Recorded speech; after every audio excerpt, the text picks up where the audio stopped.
wish that I.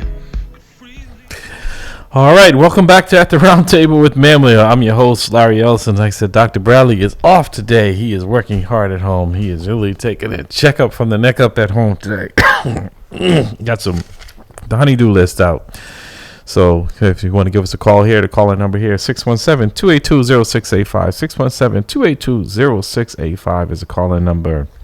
Pastor Hobbs is joining me here. I want to thank Darren Howell and Councilor Yancey for calling in our last hour, talking about the politics here and here and around the country, but as well as the worthwhile cause that Darren is out there. As he said, he's a super volunteer, and you should become one as well, with the Toys for Tots or in something in your community. Like I said, the community, we always find the people who are doing the most, and we then keep piling it on and piling it on and piling it on. So I want to thank him for his continued work there. We also want to thank our sponsor, Guarantee Rate Mortgage Company. For all your mortgage needs, give branch manager Cora Holbrook a call at area code 781-342-0252. Guaranteed Mortgage is located at 75 State Street in downtown Boston, Mass. Guaranteed Rate Mortgage Company, get this right, is guaranteed to exceed your expectations. So thank you for the little slip up there. I'm trying to do multitask here, reading two things at one time. It just doesn't work, folks. Trust me. There's an example of it right there. So I want to thank the folks there again. Like I said, the politics are real. We're going to dedicate this last hour. Like I said, I was pleasantly surprised at the increase in the number of young people and people in general that came out to vote in the area that I was in, and I'm hoping that was reflected. I haven't seen the numbers for the city or for the state. I know the Secretary of State, Galvin, was expecting a lower than normal turnout.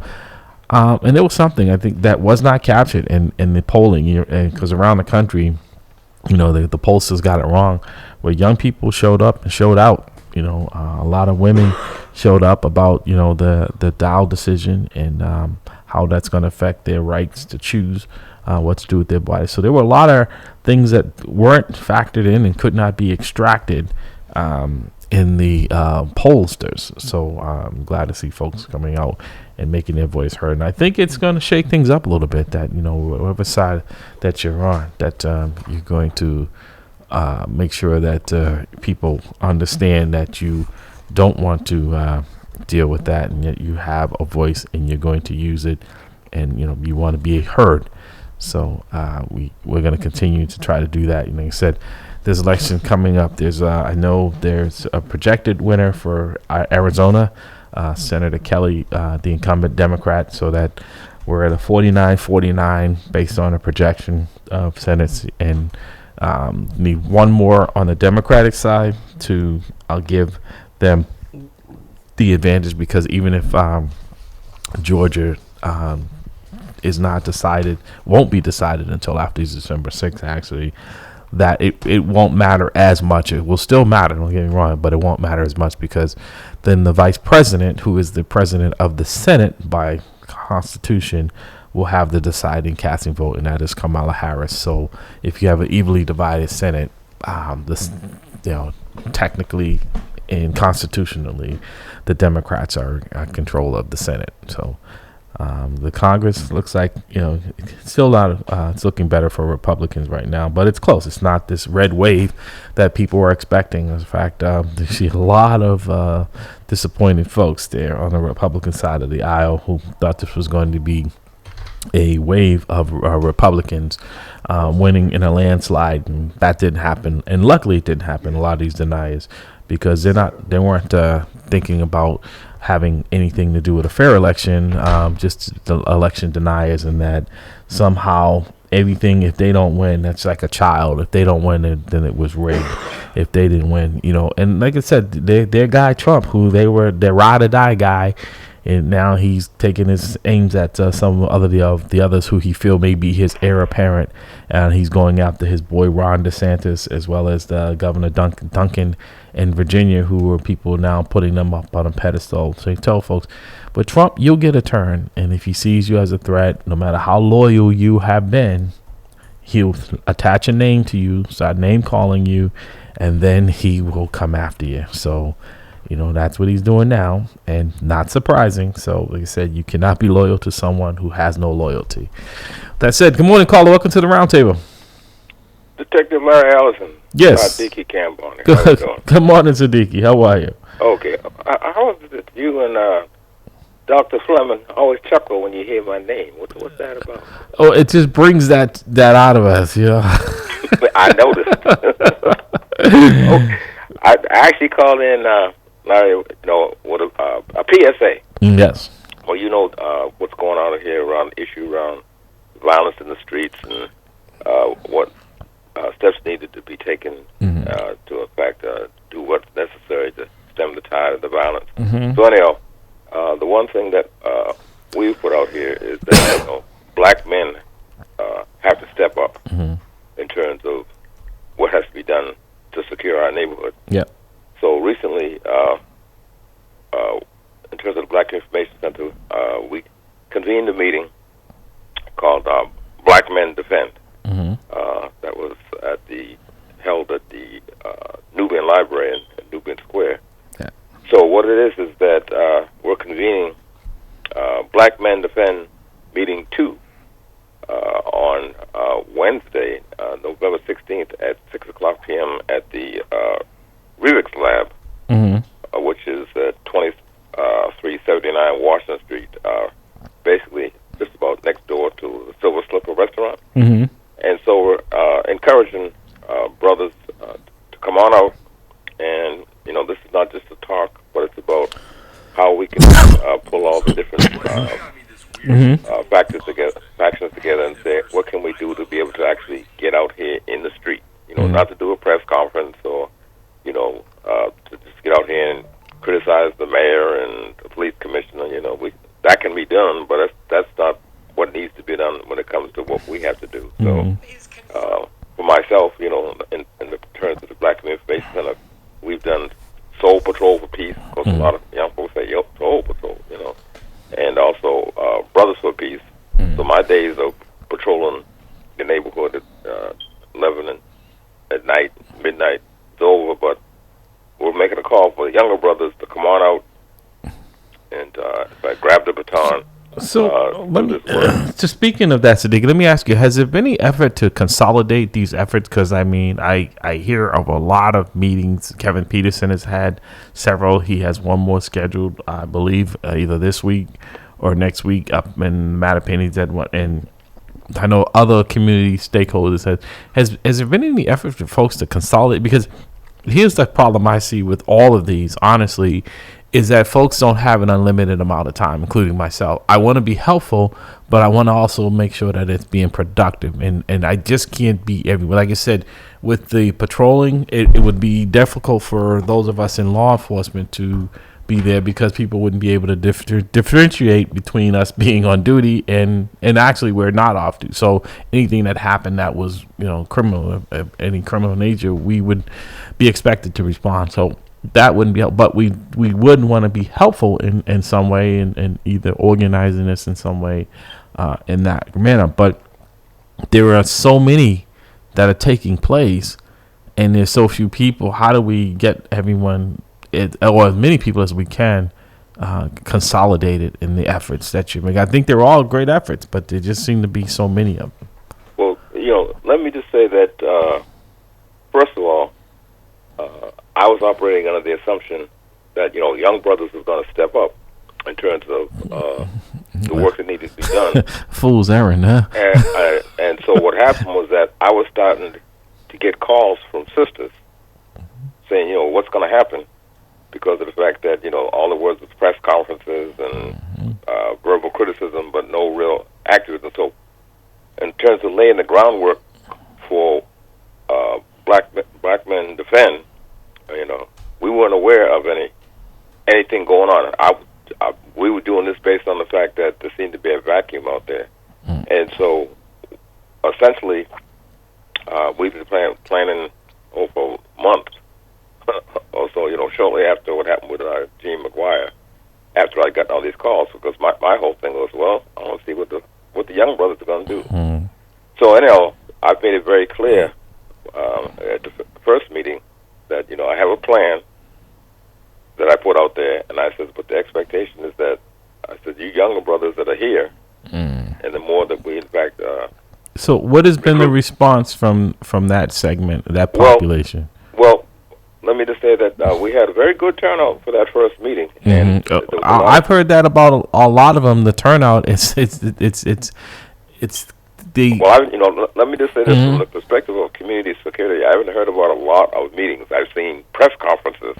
No, but I mean that we're very good at coming together initially, right? And then the follow through is where we lack any. Well, the bottom line is that we've made it very clear to the brothers that if in fact you're here just to meet and talk, you're in the wrong space, because the intent is to actually hit the street. In fact, I've had a conversation with brothers who said, well, Brother Siddiqui, I'm not interested in patrolling the street. There are brothers who are willing to do it. And so what I say to brothers is, okay, you might not be interested. I said, but tell me something. Do you know your neighbors? Not really. Well, organize a neighborhood association, because the strength of the community in terms of trying to secure it is based on the neighborhood associations that are out here right now, because a lot of folks don't talk about the fact that a lot of our neighborhoods are very secure and doing very well. We just have certain areas that need more work than others. And let me just say that in terms of this meeting, we've reached out to Brother Randy Muhammad and folks, particularly the sisters who head up the neighborhood association, runs and what have you, saying, look, get the brothers to come on out, because we're going to put them to work. So this is not, this is so not I was to ask you, what has been the response? Have you gotten any boots on the ground? I was encouraged by the turnout that we had the first meeting. Brothers came, and they were very sincere in terms of their intent. They weren't there just to say out of curiosity. They were there about, what can we do? So there was basically an agreement that there would be a meeting convened within 2 weeks, which would be the 16th of November. And so we're doing it at the Reevix Lag there at 2379 Washington, and we're calling for black men to come on out to participate in the plan. It's an action plan. It's not one about, we're going to a site where somebody got shot, and we're going to do a press conference. So break down the action plan and the expectations that you expect to come out of it. Well, what we're looking at right now is, in fact, I've spoken to you and Brother Fleming.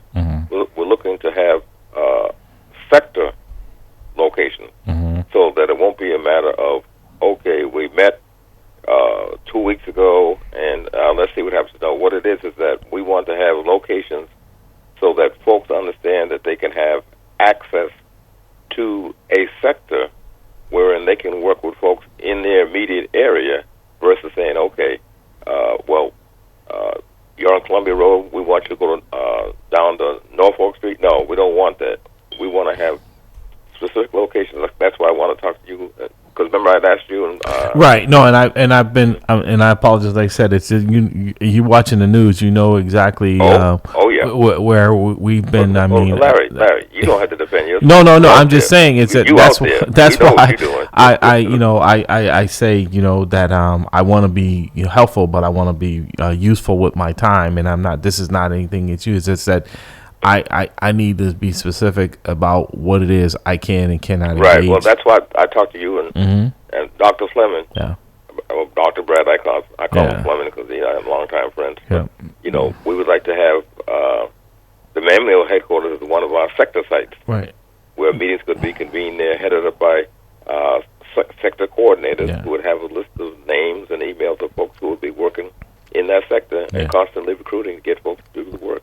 And reach out to neighborhood associations. Right. Well, one of the people I did speak out to was and in fact I got to follow back up with him because I mentioned to him briefly, and then I got a call. It was on Zoom.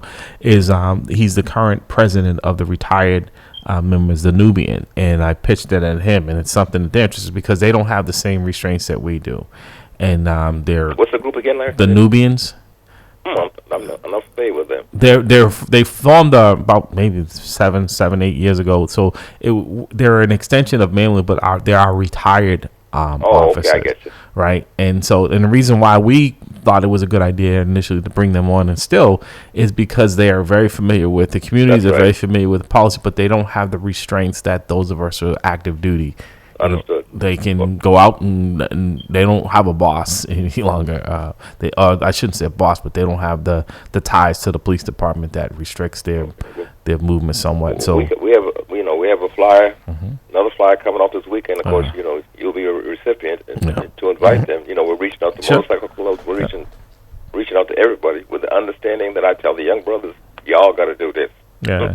My days of patrolling out long over. Yeah. Well, but see, and I was saying this to someone the other day, Siddiqui. I said, folks, like, at your stage, and I'm, no disrespect, should be advisors. You guys are right. Should not have to be out there in the way that you are, and it's unfortunate that that's what I'm seeing. I'm seeing like Pastor Wall and others who really should be advising. Right? I think there's such a gap in between.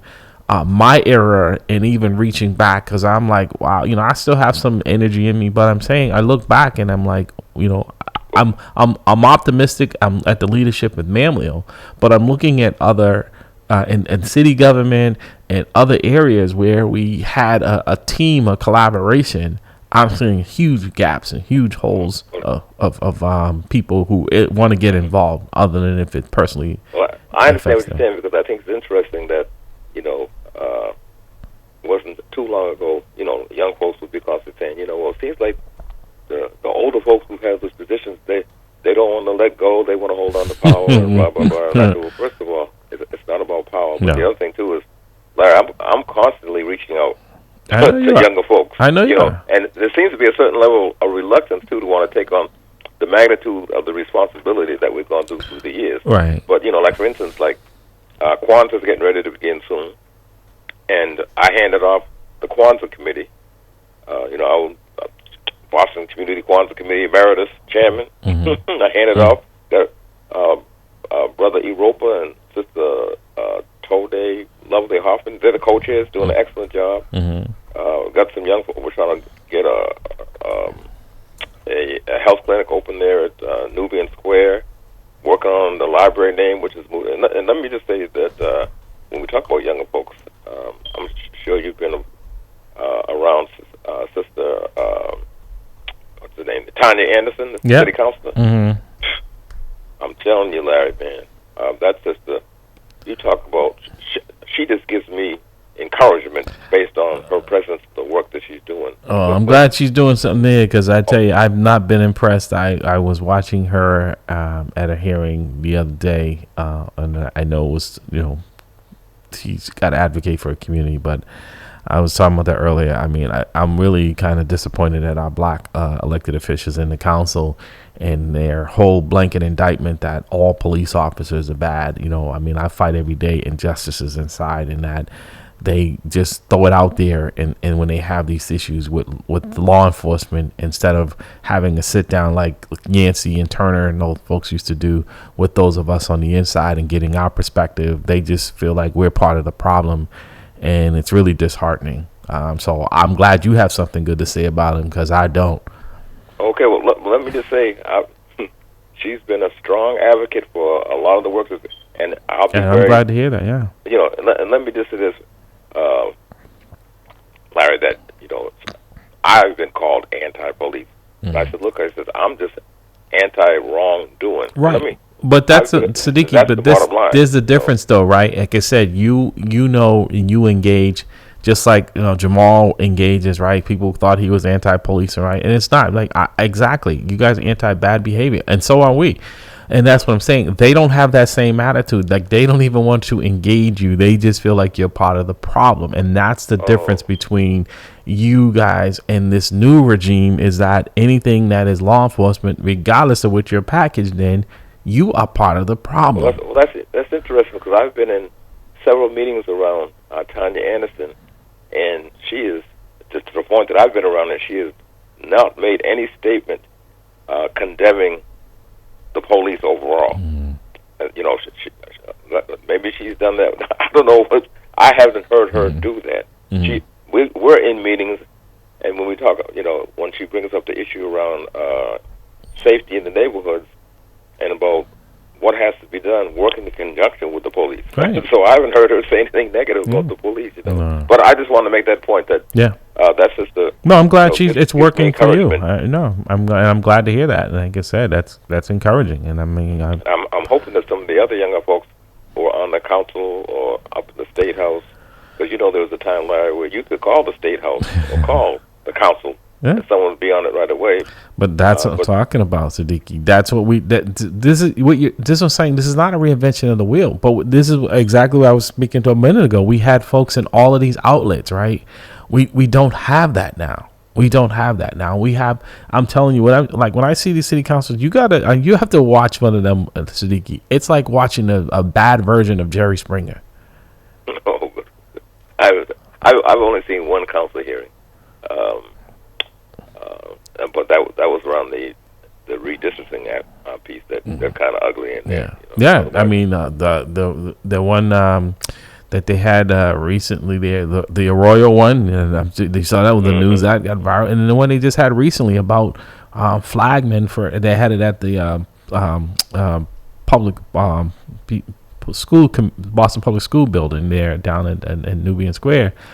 And is that Anderson and them? I mean, it's like these are the folks who are charged with representing us, and me not having a civil conversation, and the childish behaviors and their eye rolling and all that. And Laura, I mean, I don't, like I said, if they think they're gonna get this done without the police participation, people who you pay their salaries to deal with these issues. I mean, if you're, forcing them to pull back and being disrespectful in the way that they are, that's not the way to build. They're destroying, and the people who are suffering is a community.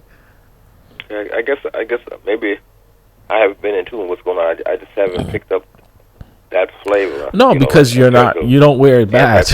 You don't have a badge and a gun, and that's what I'm saying is that, you would think that they would say, okay, let's sit down with the Mamleo folks, and I was saying earlier, like this recent lawsuit that just came out that showed the discrimination the judge ruled and how discriminatory the promotional exams and you think they would be looking at this and saying, wow, these folks are suffering as well, right?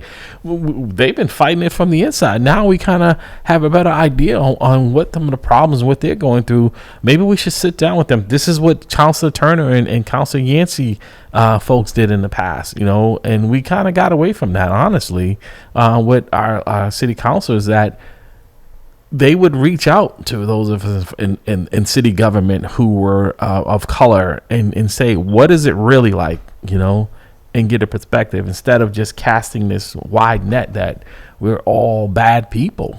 City. That's why, folks like us can continue to work together. I don't have any relationships with any of the city councils, and that's sad to say because that was never that's how we got things done, and now it's just the opposite. I'm pretty familiar with Tanya Anderson and Julia Mejia.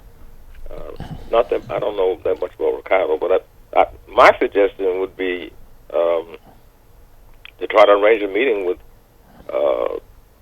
Tanya Anderson. I think you get a different impression if, in fact, Ma'am Leo actually said, well, look, with counseling, we'd like to meet with you. So, like I said, I have never heard her say anything negative about the police. And I mean, these have been, because she has this advisory council that meets every Saturday. And at no time has she said anything from a negative perspective about the Boston police at all. Well, I'll have to send you this recent hearing because it wasn't good. Maybe it was one of, and maybe hopefully that's all it was. But I mean, it's more like I said, Laura and Julie Mejia. I'm surprised because she's one of the people that first came to people like myself who initially supported, and I'm like, wow, really, I'm different now. I mean, I was at a hearing not too long ago, and I was sitting in the gallery in a uniform, and she walked in and.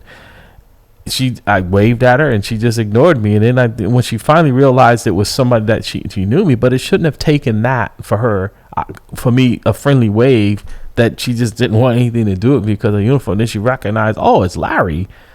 I'm like, wow, it's come to that, that you don't even acknowledge me as a human being. I wasn't giving her the finger or anything. I was just waving because I knew her. And, even if she didn't know me, that what I was doing was not offensive, and she just blew like, I have nothing to do with you folks. And this is, our kids are watching this too, so It's crazy. But no, I'm always and willing to sit down with anyone that we can have a productive conversation about how we help our folks, how we help these communities. That's your reputation. Like I said, I'm look here. Everybody knows I'm not the easiest person to get along with.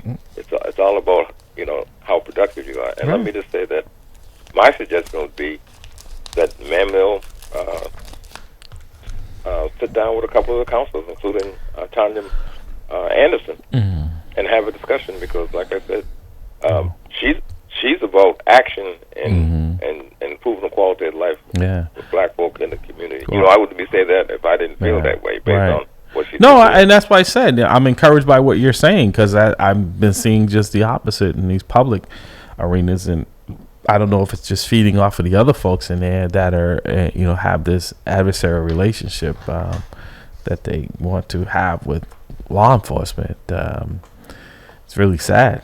It's really sad. I'm not the leadership of Mamleo, so I can't speak for the president. But even, being that Mamleo secured a permanent position on the post, the police oversight standard and training and certification for law enforcement statewide, that someone from that office would have sat down with, I am now the first person from Mamleo to serve as a commissioner in this role, and a very important role, that someone from the council would say, black or white, would, hey, come in and explain to us exactly what's happening with this. And you would think that one of our councilors from this area would want to know how this operates, because I know they do not know, because most of the officers who are impacted by it know very little about it, and they should. But these are the type of things that you could are relationship building blocks that I think missed opportunities. And I'm not going to try to force myself and interjecting into a conversation with people who I've already kind of saying, hey, they want nothing to do with anybody that is in my profession, and it's not my loss. I think it's theirs, because I'm willing to sit down and have a meaningful conversation with them. I think if there was some outreach, at least from the perspective of Tanya Anderson, that she'd be receptive. Well, I'm on your word. I'm gonna give it a shot. I'll call her office next week. She and I got off to kind of like a little chilly start, because I was challenging her in terms of, what you gonna do, And once she realized that it was about the work and not personality, and maybe that's what a lot of this is, Siddiqui. It's personality driven. I'm like, wow, like, okay, you're casting aspersions of everyone. You're painting us all with the same brush, and I'm feeling the pain. I'm fighting it from the side. I do think I get it, but I'm not the problem. Well, I'm assuming is she familiar with Mamleo? Like I said, if I was Mamleo, I'd say, look, this is our counselor here in this district, and we need to meet with her.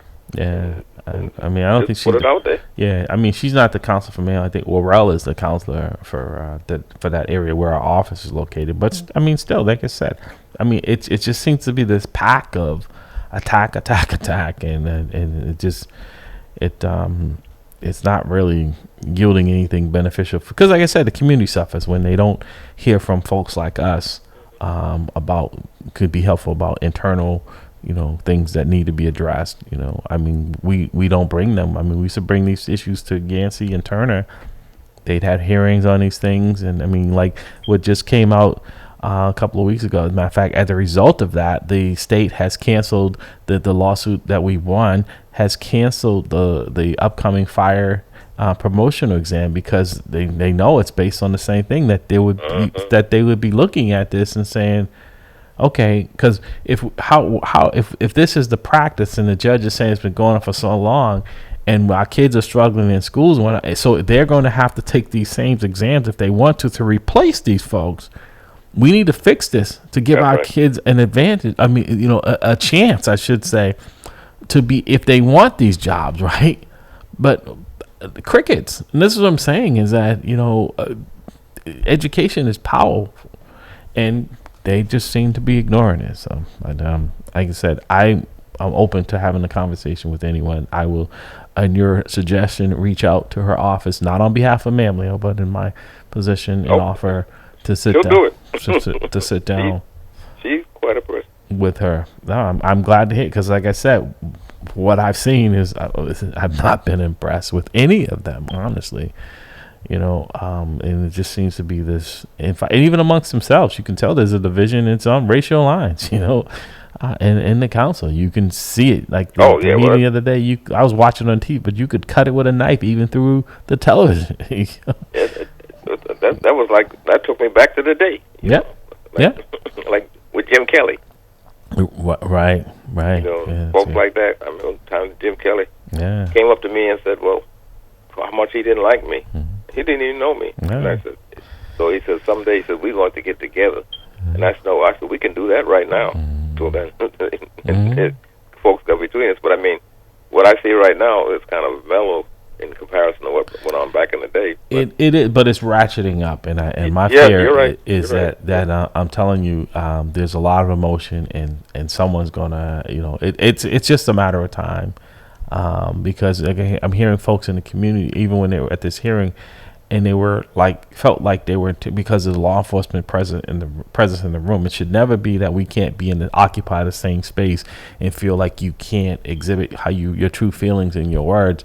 That somehow you're going to be targeted from that. That should not be how people feel leaving there for people who are charged with providing their safety.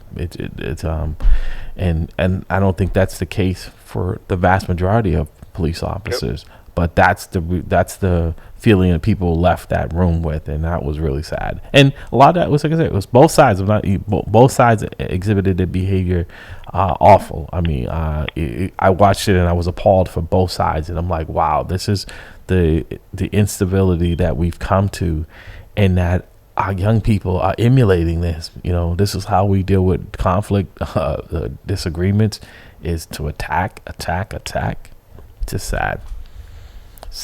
I believe, hey, we've all, it's all about stage development, like, I remember back in the day. Yeah, well, that's the problem, though, Siddiqui. Like I said, there's no Chuck Turner or Yancey on the council to, kind of, mentor these folks. They come in, hunting for bear, right? And they come in under the George Floyd era in that, bad police, all police are bad. We don't have a George Floyd problem here. We have issues here. Don't get me wrong. It's not perfect, but we don't have a George Floyd problem here. I think, honestly, because, I'd be the first one. I've always, with police officers, I'm the first one to out there and say it was wrong. I have no problem with that.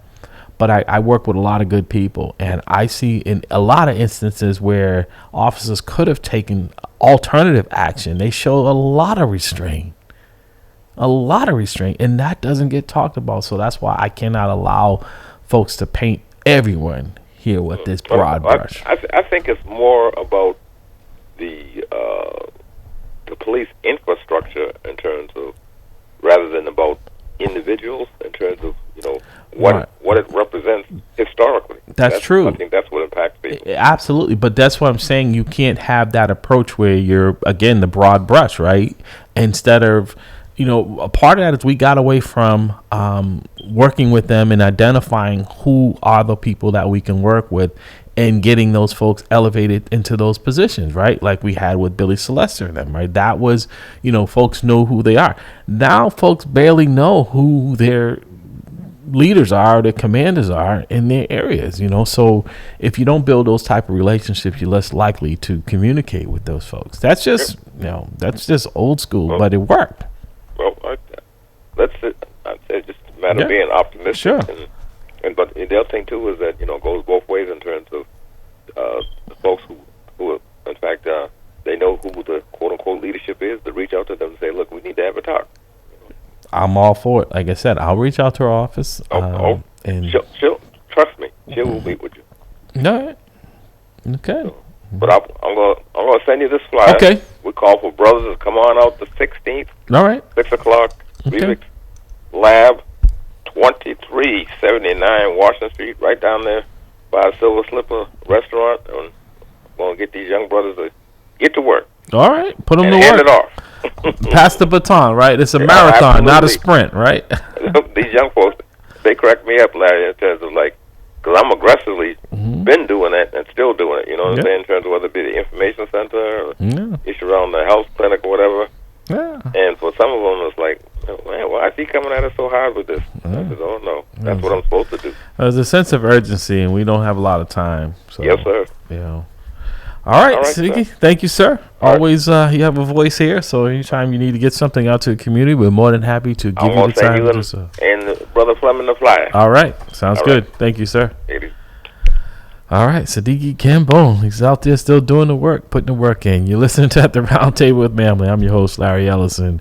In studio. Yes, we are in studio today. I'm here with my brother, Pastor Hobbs. He said, Black voters matter. I like that. You know, said, folks, you know, we're talking about the politics, and we got a long way to go. But I can tell you, folks, all of these loyal Trump folks, you know, they all stand by.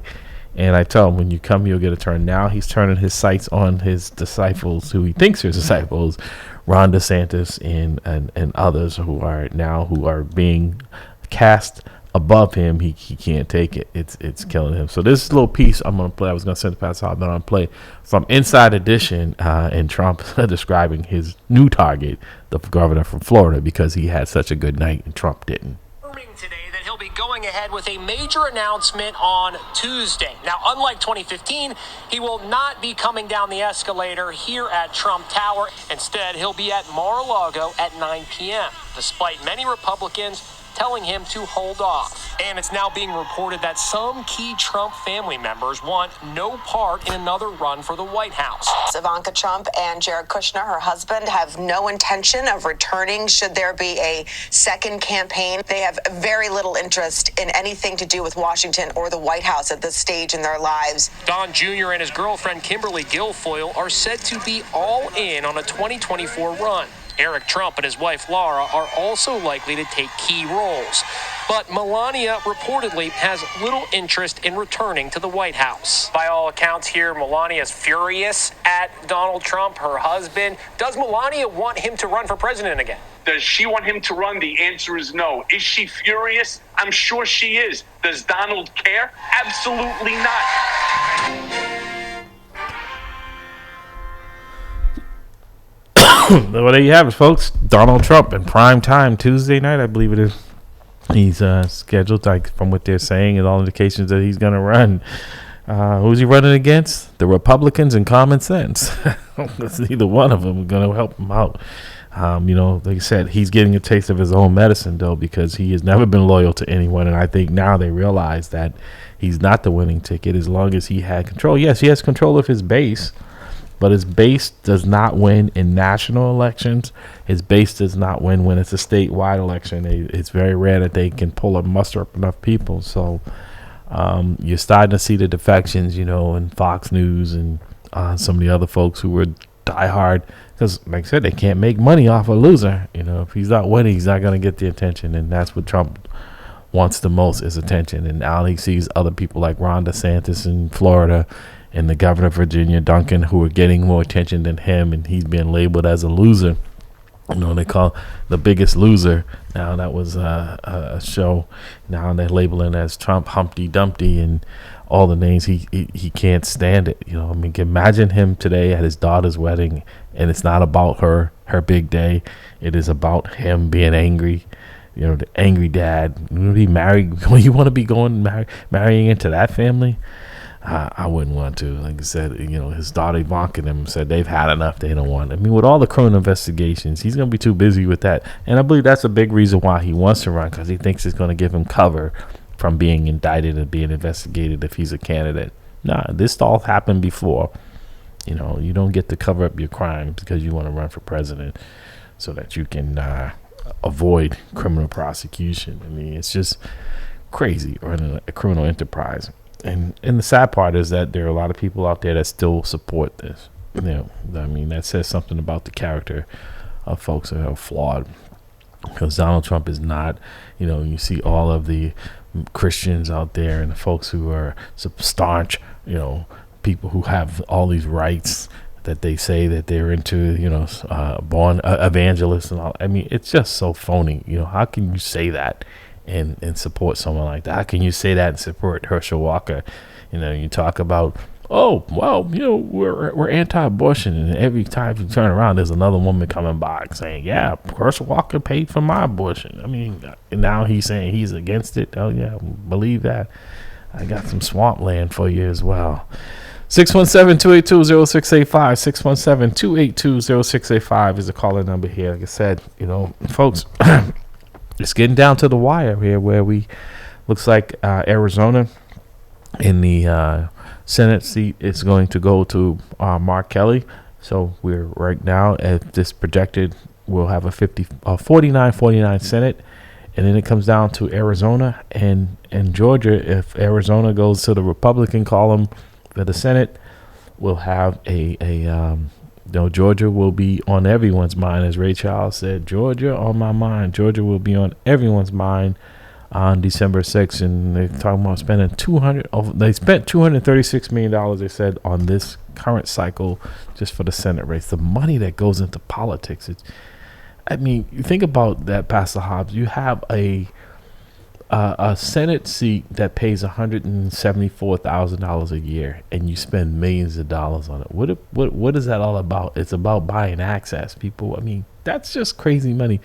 $236 million was spent just on a Senate race alone in Georgia. Yeah, imagine what we can do with that money. That's a lot, though. So, folks, it's a lot going on here. Like I said, did you vote? We're going to find out what the numbers were. I'll find out, so we'll have them for your next broadcast on what the turnout was here in Massachusetts, because I do believe we had an increase here. I know in the city of Boston, from what I saw, I was very encouraged. I'm not sure if that transitioned statewide, but in Boston here, the turnout was up in Mattapan there where I was at Morning Star. It was a little bit more than I had seen in previous elections, so that's good to see that has hit a mass. So we'll find out. In fact, I'm going to take a little break, and then I'm going to see if I can find that information and get it out to you before we end the broadcast here. You're listening to At the Round Table with Mel Hill. Pastor Hobbs is queued up. We're going to take our break, and we'll be right back.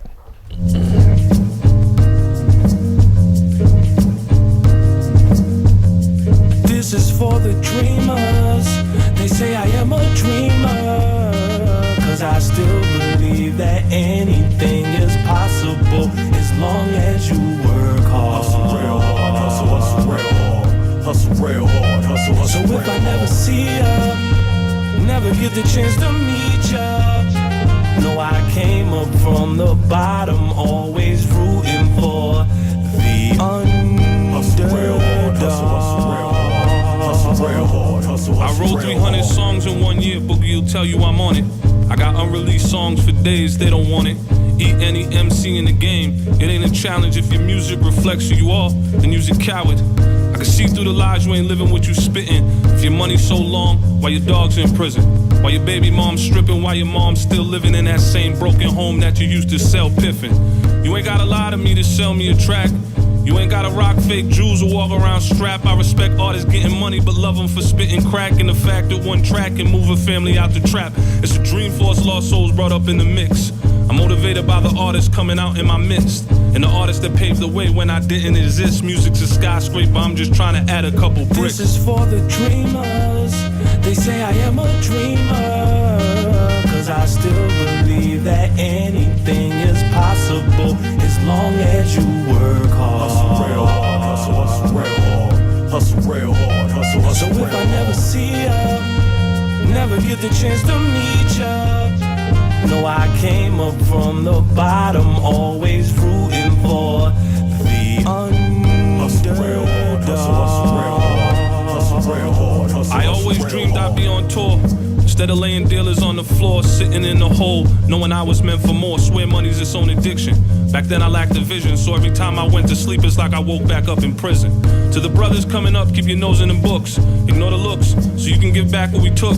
The 90s taught us that the government is really corrupt, like the Matrix. Choose the red pill and wake up. The feds raided all major cities from Boston to Watts. Took kids out the classroom and put them in general pop. Where are all the black leaders when you really need them? They killed X and Dr. King and left these house Negroes leading. They probably in church praying people act decent. You gotta be willing to die for your beliefs. Ask Jesus. This is for the dreamers. They say I am a dreamer, 'cause I still believe that anything is possible possible as long as you work hard. Hustle real hard, hustle real hard, hustle So if I never see ya, never get the chance to meet ya, no, I came up from the bottom, always rooting for the underdog. All right, welcome back to At the Round Table with Mamleo. I'm your host, Larry Ellis. Like I said, in these waning moments here, I was trying to find those numbers for you, but we'll get them to you as soon as we can. It looks like I said, hopefully the numbers were up. I know the Secretary of State was saying there was a decline in the numbers here in Massachusetts. They expected a low turnout. I mean, there was no real big surprise in the results here in Massachusetts. Once the Democratic person was decided on the aisle, that was pretty much a foregone conclusion. I'm not sure who Jeff Deal that he thought that his endorsement from Trump was going to help him here in Massachusetts other than help him to lose. Not that he had a chance. He's not Governor Baker, who actually was willing to work with people regardless of party affiliation, and that's one of the things I respect about his administration is that they worked with people. They didn't work with parties. So I mean, the fact that you could be elected twice and be the most popular governor in a state and country, I should say, and in the Democratic state, speaks a lot about you. But this one place, other piece I said is Donald Trump now has his sights on Ron DeSantis. He's trying to stop anyone from having more attention than he is. And here's another piece out of the CBS 4 News down in Florida there, with Trump describing Ron DeSantis, who he thinks may be his rival for the Republican nominee. Trump aimed at Governor Ron DeSantis. Trump is upset over the possibility that DeSantis will make a run for the White House in 2024. He also doesn't like the media attention DeSantis is getting after his big win Tuesday night. CBS 4's Carly Barnett in the newsroom with more. Carly. Elliot, we are only 48 hours past the midterm elections, and already sights are set on the 2024 presidential race. So just to be clear, neither former President Trump nor Governor Ron DeSantis has officially announced that they plan to run yet. But a statement Trump just released tonight makes it clear that he views DeSantis as a rival.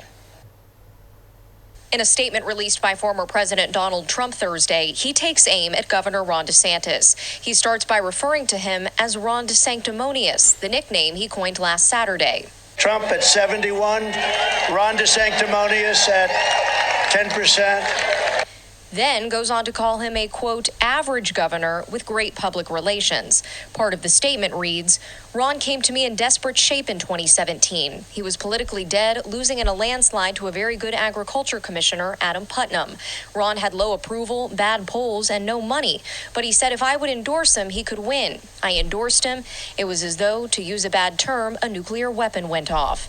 The former president also mentioned South Florida specifically, claiming he was the reason DeSantis won governor the first time in 2018, saying when votes were being stolen by the corrupt election process in Broward County and Ron was going down 10,000 votes a day, along with now Senator Rick Scott, I sent in the FBI and the U.S. attorneys, and the ballot theft immediately ended. Just prior to them running out of the votes necessary to win, I stopped his election from being stolen. It's a definite change in tone from what he said about DeSantis in an interview with CBS 4 this past weekend. And, I've always had a very good relationship with him, really, but let's see what happens. Former President Trump has teased a November 15th announcement of his presidential campaign. Ron DeSantis has not issued any response to Trump's remarks tonight. Live in the newsroom, Carly Barnett, CBS 4 News Tonight.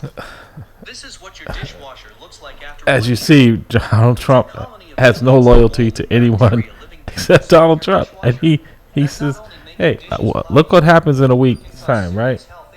If he didn't win, then he's going after the guy. Now that the guy is more popular than him, and the sad part, he is no different. He's just a more polished Trump, and people in this country don't want another Trump. And I think these folks think that they do, and they couldn't be more wrong. I think, the Republicans, if they ever want to have a chance, need to retool and realize that folks are tired. They're beaten down. They're worn out from all of this fighting and name calling. Like you said, first thing when you're on Trump's hit list is when he gives you a name, Ron DeSantimonious, right? Little Mako and Lion Ted. The list goes on and on. Once you start naming, that's what kids do. That's not what adults. That's what children do. And he said the other day, if they win, he gets all the credit. If they lose, he had nothing. I don't know you. I don't know you. This is the type of person you want to prop up. This is somebody that's not mentally stable, and not loyal to anyone, including himself. Like I said, his family is telling him they don't want to go through this. They already know that he's in trouble now because of his criminal behavior that's alleged to be taking place during his taxes and the whole January 6th insurrection. Who wants to revisit that? Some folks even pointed out that if he were to happen to be reelected, which I think is highly unlikely, he'd be a lame duck from day one because he can't run for reelection. So how effective can he be? All you got to do, but I think folks have Donald Trump's time has come. He can't accept it, but that's where he is these days. He's on his way out, and happily, like I said, don't let the door hit you. It's just sad that we had to go through this and learn the hard way. I mean, we're seeing around the world, autocrats. That it doesn't work. I mean, folks have seen that in other countries. That's why I said kudos to Ukraine. We don't want to be under a dictator. We don't want to be under Russia. We know what that's like. We're seeing people can't even call a war. That's what Donald Trump said. As Dr. Bradley said many a times, Trump wasn't running for president. He was running for king. We don't have kings in this country. As a matter of fact, even over in England, a lot of the countries that were part of England, they're saying now that the queen, they don't want to be part of that. We don't want a king or queen anymore. Those days are over. When you have that king or queen and anointment, and you're born into this wealth, this aristocracy. They don't want that. They want election, and they want fair and clean elections, like we had in 2020. There was no cheating. There was very little, if they said, not enough to even make a difference. Matter of fact, in the Arizona recount that they claim all this fraud was going on, after all the votes were tabulated and counted, they had to admit they found more votes for Joe Biden than they did for Donald Trump. So, I mean, how embarrassing is that when you claiming all this thievery is going on, and then to find out that all you did was make yourself look bad? Who wants to go through that again? I mean, I'm not a fan of Liz Cheney, but I think her and Adam Kinzinger did the right thing. They one didn't run, the other one lost her seat. But what she didn't lose was her dignity. What she didn't lose was her oath and taking an oath to uphold the Constitution of the United States, unlike Donald Trump, who was trying to sell it, stealing documents. I mean, the criminal behavior alone should be a disqualification. I mean, the negligence in whether you say he committed a crime or not, they weren't his to take. Taking out military secrets, taking out the documents from there. I don't know any other president. There aren't any other president other than Nixon, who tried to cover up his corruption in the Watergate, that I don't know of any president in modern times that behaved like this. And back in there, the Republicans had a spine, and they told Nixon, if you did not resign, we're going to be along with the impeachment. We're not going to uphold corruption. This is about power. And when you have dictators in power, they're coming for you. Look at it. Look, DeSantis hasn't said a word. Just the fact that people are saying they may like him in the Republican Party better than Donald Trump is enough for Donald Trump to start attacking him. Well, last week he said, well, we'll see. Well, now that DeSantis had a good day in Florida, Trump had a bad day throughout the country. Now he's Ron DeSantimonious, and now he's the one that made him. He's the one that got him all these votes. He sent the FBI in. He said, I alone can fix it. Didn't fix much. Watch TV and eat fried chicken.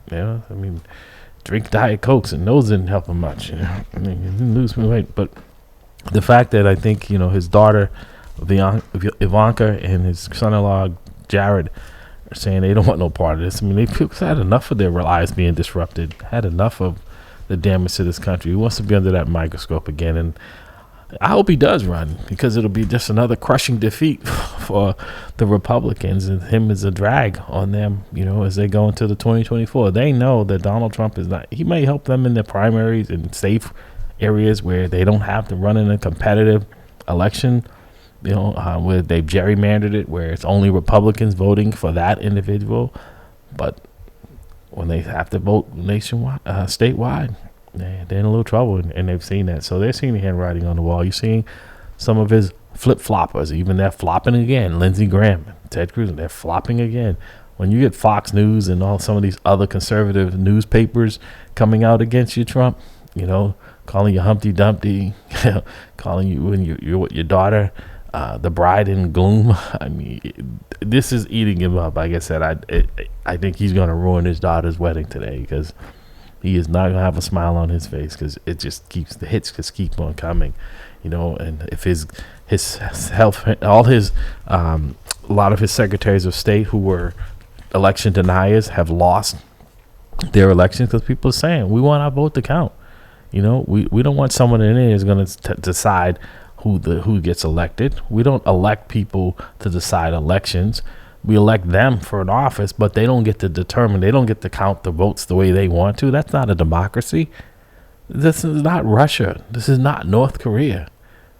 You don't get to decide. It's not China. You don't get to decide when I cast my vote whether you want it to count or not, or try to make it more difficult for certain segments of the population if I'm not voting the way you want me to vote. This is not the old Chicago, where keep on counting until we get the numbers are right.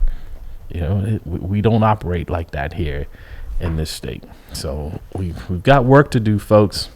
And you're going to be part of the solution or part of the problem. So we're very encouraged by the turnout, not just here, but it looks like across the country, where young people turned out in numbers that were not projected, and it did make a difference. That's why I say your vote, it doesn't count if you don't cast it. It doesn't count if you don't cast it, So we're winding up here. I know the clock is up past the house. We are. We're here. So like I said, folks, thank you for tuning in. And God willing, we'll be back soon. And enjoy the rest of your Saturday morning. We've enjoyed you being here with us. You've been listening to At the Round Table with Ma'am Lou. Until next time, be safe and enjoy. You ain't gotta lie to me to sell me a track. You ain't gotta rock fake jewels or walk around strap. I respect artists getting money, but love them for spitting crack. And the fact that one track can move a family out the trap. It's a dream for us lost souls brought up in the mix. I'm motivated by the artists coming out in my midst, and the artists that paved the way when I didn't exist. Music's a skyscraper, I'm just trying to add a couple bricks. This is for the dreamers. They say